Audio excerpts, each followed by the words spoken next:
Hello there. You're listening to the Revolutionary Podcast, the show that brings you to celebrating women's unconventional choices in life. It is a women centric platform which encourages women speakers who have taken up unconventional roles, with your host, Soumya. When we think about the saying, life begins at 40, we get reminded of someone who is a living example to it. This week, we have with us Ms. Bhavna Bhave Tokekar, who started weight training after members of the Indian Air Force bodybuilding team informed her about weight training to increase his strength. She learned about the techniques, rules, and regulations of powerlifting and got selected for the Masters 2 category 40 to 45 age group. At the age of 47, Bhavna Bhave Tokekar, a mother of two teenagers, won four gold medals at the Open Asian Powerlifting Championship of AWPC WPC at Chelyabinsk in Russia. The powerlifter has bagged three gold medals at the World Powerlifting Championship held in Moscow. In Russia, she competed with 500 players in U67.5 Masters 2 category and won the gold medal in full powerlifting raw and bench. With a world record of bench press, she has made India proud. She also features in the upcoming book of Poorna Bell titled Stronger. On behalf of Team Girl Up Inaara, I welcome you to this podcast. This podcast is proudly presented to you by Team Girl Up Inaara. It is a club under the Girl Up campaign, a United Nations Foundation initiative undertaken by like minded young individuals who believe in standing up for social causes. Inara, in its literal sense, means a bright light, and to us, it is the ray of hope to empower women around us. Girl Up Inara works in close association with the United Nations Foundation with an emphasis on gender equality, menstrual hygiene awareness, and mental health. So let's get started. So, ma'am, with what I have gathered, you were initially a homemaker and your passion for fitness and gym ended up making you a powerlifter by profession. So, tell us about this journey of yours. Hello, Soumya. Thank you, Girl Up Inara, for inviting me for this podcast. And thank you for such beautiful words. Well, first of all, Masters 2 category in the description, you said it's from 40 to 45. It's from 45 to 49 years of age. Okay, so this Masters 2 is between 45 years to 49 years of age. And you asked me about uh, after being a homemaker for so many years, how did the powerlifting thing happen? Yes. First of all, I am still a homemaker and a proud homemaker, and that too by a choice. Nobody has forced me to become a homemaker, and I continue to being first homemaker and then a professional powerlifter. I mean, what I believe is if you set your home right first and or simultaneously if you perform at I mean in the outside world, I feel that combination is great, because if you don't have your home uh, right, and then if you do something outside, I feel it's like a half done job. I mean, it has to go together for anybody, men or women. I believe it should be a combination of both. So I am a proud homemaker and then a professional power lifter. And how the powerlifting thing started was since I was weight training quite rigorously for so many years, and I used to keep searching on the net, on the YouTube, about my techniques, about my form, and how to correct it or where I am going wrong. So that is when I came to know about powerlifting, and there is something called masters category also. And the powerlifting seemed quite similar to what I used to do in the gym. So that's what a thought came, that why not try it at least once in my lifetime? Why not go and compete? So that is how the powerlifting thing started. Oh, indeed, some very true words coming from you, ma'am. It is an inspiring story, indeed. So you became a power lifter at 41 and won so many Hmm. laurels at 47. We do see Hmm. female powerlifters making our nation proud, but despite Hmm. that, we see the kind of prejudices which are attached to the sport itself. So, was Hmm. there anything which you faced while making this choice? Yeah, like any other normal Indian girl or women, I too faced a lot of nasty comments or a lot of the surprising part was it was mostly by fellow women or fellow my friends, or it was mainly by girls or ladies. That is quite surprising. In fact, I believe the ladies or the women should be the one who should have supported me wholeheartedly, but the nasty comments or the things, some very disturbing things were said by women that I mean, and and there was no reason or no nothing. It was just a mindset that after the age of 40 or a woman shouldn't do this, or I mean, we have some set criterias in our society that women should do this and should not do this. So it was all probably how we are brought up or how a society we live in. So I do have faced a lot of issues. I still face. I mean, it is not that things have stopped, but yeah, things have changed a bit. People have started recognizing what I do and appreciating, but there are still a lot of people who don't consider this as something which is normal. I mean, I feel weight training is very normal for any men or women. It is basically for your own fitness. It has nothing to do with anything else, whether it's man or a woman. So, but I mean, what do I say about it? I too faced a lot of issues, and I still do face uh, from people around. Hmm. They are not Well, quite open to me lifting such heavy weights. hmm. Well, me personally, I am really in awe of your performances, and you really inspire us a lot. And you are a true Mhm. example for our listeners out there that age is just a number and how we should always pursue our dreams, irrespective of what people say. And Mhm. this brings us to our next question, which is, how was your experience in Russia? How did you feel while representing our country there? Oh, it was great.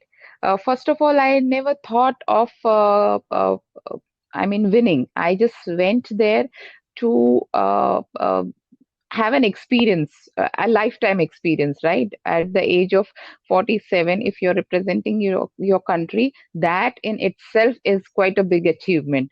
Forget about winning or losing. So it was great, and the people out there, the athletes, were so supportive. I mean, I have no words for Russian athletes. How they wholeheartedly supported, even when we never knew each other's language. They couldn't speak English, I couldn't speak Russian, but we still communicated. We still communicated through our technology, Google Translator.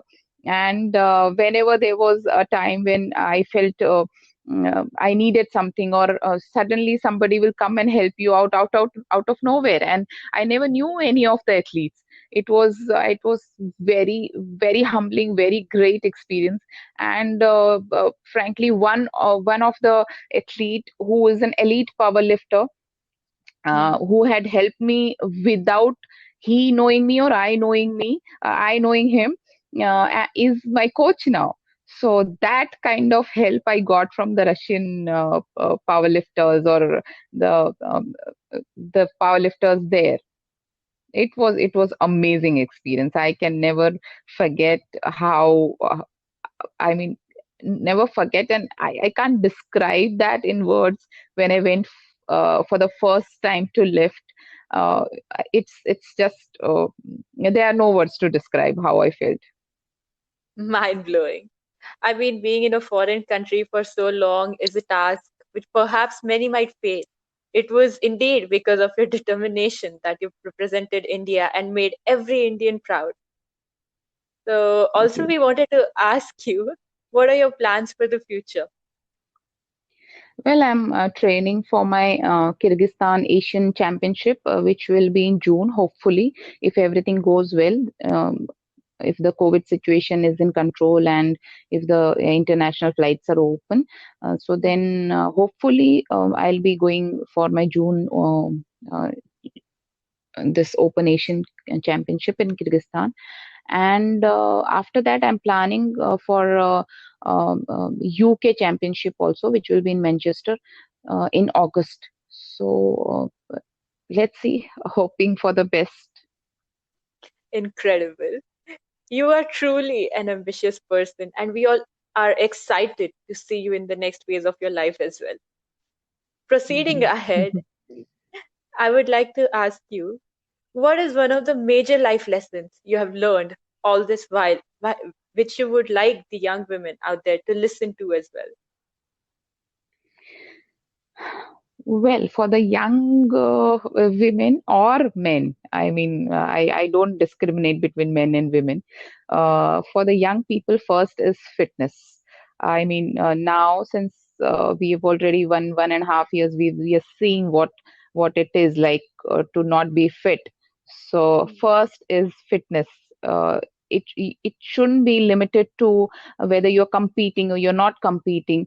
Uh, it's like along with your eat, sleep, drink, job, you have to take fitness also. You cannot ignore that.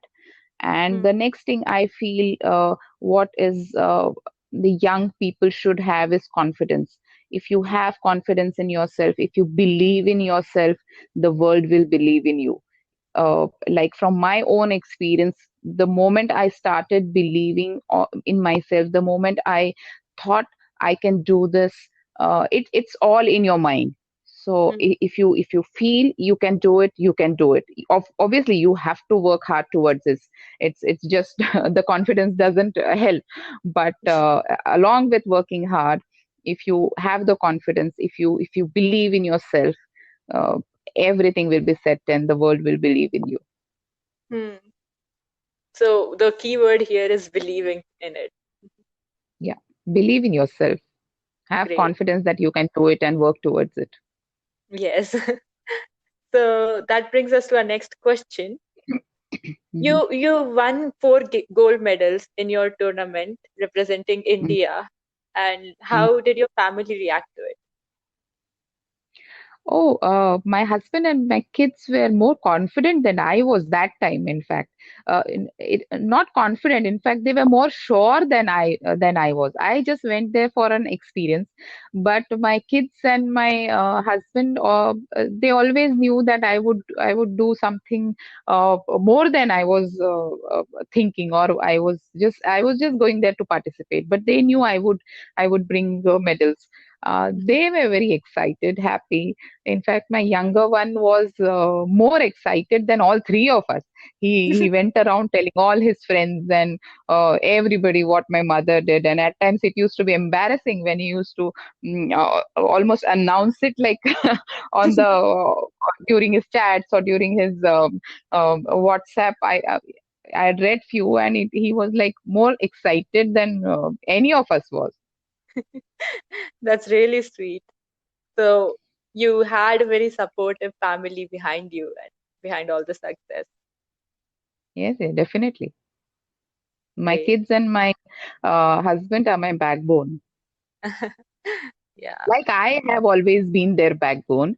So it is not just that only they do for me. I also equally support them in all their endeavors. So it comes naturally for them to support me in whatever I do. Yes, it's mutual respect. Yeah, that's family is for. Yes. So that brings us to our next question. Do you think training under a normal trainer and a trainer under Indian Air Force bodybuilding differ? Yes, definitely. I mean, since I was lucky and I got some professional trainers who, it was not just professional trainers, they were more than happy to train me. That enthusiasm, mm, uh, I mean, if you don't get those kind of trainers, it's very difficult at the age of 39 or 40, and in some 8, 9, 10 years to be where I am. I might have I can, or I might put in that much of effort, but if you don't have a trainer who knows his profession well, it's not Mm. possible to reach this stage. Uh, with your hard work, the trainer has to be good. He has to be a professional. So I was lucky to be trained under Indian Air Force bodybuilding team, and they knew their job very well. So it does help, and it makes a difference, a lot of difference. Hmm. Yes, yes. I completely agree with what you just said. So, so we happen to know that you started training to deal with the weight gain due to steroid medication.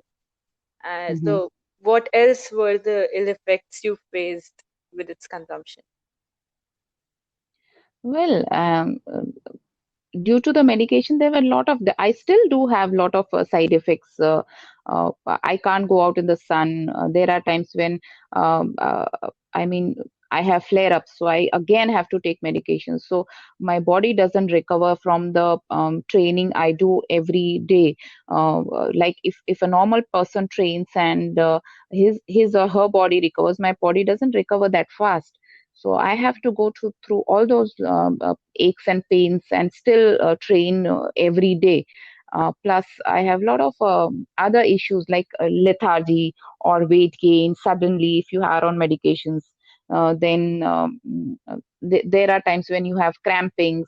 I mean, you name it. Steroid medication is not an easy thing to take. A lot of mood swings, cravings. I mean, there are so many, and in fact, there are. It's not even listed what the normal side effects are. They are not listed in those medications, like heat sensitivity. It's not listed. Sun Mhm. sensitivity is not listed. But I still get this. I cannot be near I mean, bonfire or out in the sun. My I will have flare ups all over again. So there are a lot of Mhm. side effects which I still go through. So you, despite all the odds, you overcame all the challenges and difficulties, and you're still going strong. That's actually very inspiring to all of us. Because So I decided never to give up. So that is the yeah, key. yes, indeed, believing and never to give up. Yeah. So you also got a mention in Poorna Bell's Stronger, and with Hmm. this, your story reaches thousands of people out there. How do you Hmm. feel about it? How was your experience interviewing for the same? First of all, when Poorna messaged me, I could believe. I thought I get so many Instagram messages that we want to collaborate or we want to do have you on board, or most of the messages are fake at times, Mm-hmm. or they are not up to the standards which I want. Even I thought, but then when I looked her profile, and I was surprised. I knew I have a fan base in UK and US and Russia, but I never knew my story has reached that far. That Poorna Bell decided to contact me and decided to have me on. I mean, write about me in in her book Stronger. Yeah, I couldn't believe in the first place, and then obviously I was happy. I gave the interview. It was awesome. It was like two friends talking to each other. What she went through, what I went through during my phase or powerlifting phase, or how it's taken as in the society, or what you go through in your personal life, and then you how you transform. So it was Mm-hmm. more of a two friends chatting with each other. So the whole process was very cathartic. Yeah, yeah. Amazing. Well, we wish you all the very best for the book. Thank you so much. And this brings us to our last question. Mhm. How, in your opinion, do you think can we progress towards a gender inclusive society? Because as you said, you also faced a lot of discrimination being a woman and playing the sport. See, gender equality. If you consider in my sport, I lift. Hmm. Does a bar or weight know who's lifting? I mean, No. does a bar know that it's been lifted by a female power lifter or female weight trainer or a female or a man? No, it doesn't know anything, right? So why should Yeah. we have that mentality of only men can lift and women can't? Or likewise, I mean, there are certain jobs which only men can do and women can't. It is nothing like that. So and equality, I feel, begins at home. You don't have to first look outside or correct others. You have to correct your own home. Like in my first question which I answered, I am a homemaker by choice, and I'm a proud homemaker. If you don't have your set home, or you have not set your home right, and then you perform something outside, I feel it's half done job. So first Hmm. you have to start from your home. So the equality starts at your home. Like at my place, it's never that the dishes are not done by my boys, or only I do certain things, or only they do certain things. No, it's a family of four, and we all equally divide as to what all we'll do to help each other. So the equality, I believe, starts at home. And be it any sport, the a sport doesn't know that it's a female sport or a male sport. It can be Hmm. I mean, done by anybody. So I feel there shouldn't be any discrimination, and the the transformation has to start from home. If it starts from home, one home, then it will be 10 homes, then 1,000 homes, and ultimately our society will change. What is a society? It is basically families together, right? So if Yes. one family starts, likewise the other families would also see and start. So I Yes. believe it's a collective effort, and it should start from your home. So it's basically taking small steps in the right direction. Yeah, and you should be the one who should be taking the first step. You can't think, oh, when he or she will take, then I'll take. No, first you have to start the process. Yes. Completely agree with what you said. So that's like it's actually very remarkable. And you definitely are successful in encouraging all the women out there to chase their dreams. I am sure that your message went loud and clear to all the young ladies out there. This brings us to the end of our podcast. You've reached the end of this episode with Miss Bhavna Bhave Tokekar of the Revolutionary Podcast. Thanks for listening to our podcast. Thank you so much, ma'am, for joining. Thank you, Soumya. If Thank you you, love Team this Girl episode, of Inara. you're most welcome, ma'am. If you love this episode of our podcast, head over to the Spotify to subscribe, rate, and leave a review. It's very much appreciated. See you at the next episode. Thank you. Bye bye. Have a good day.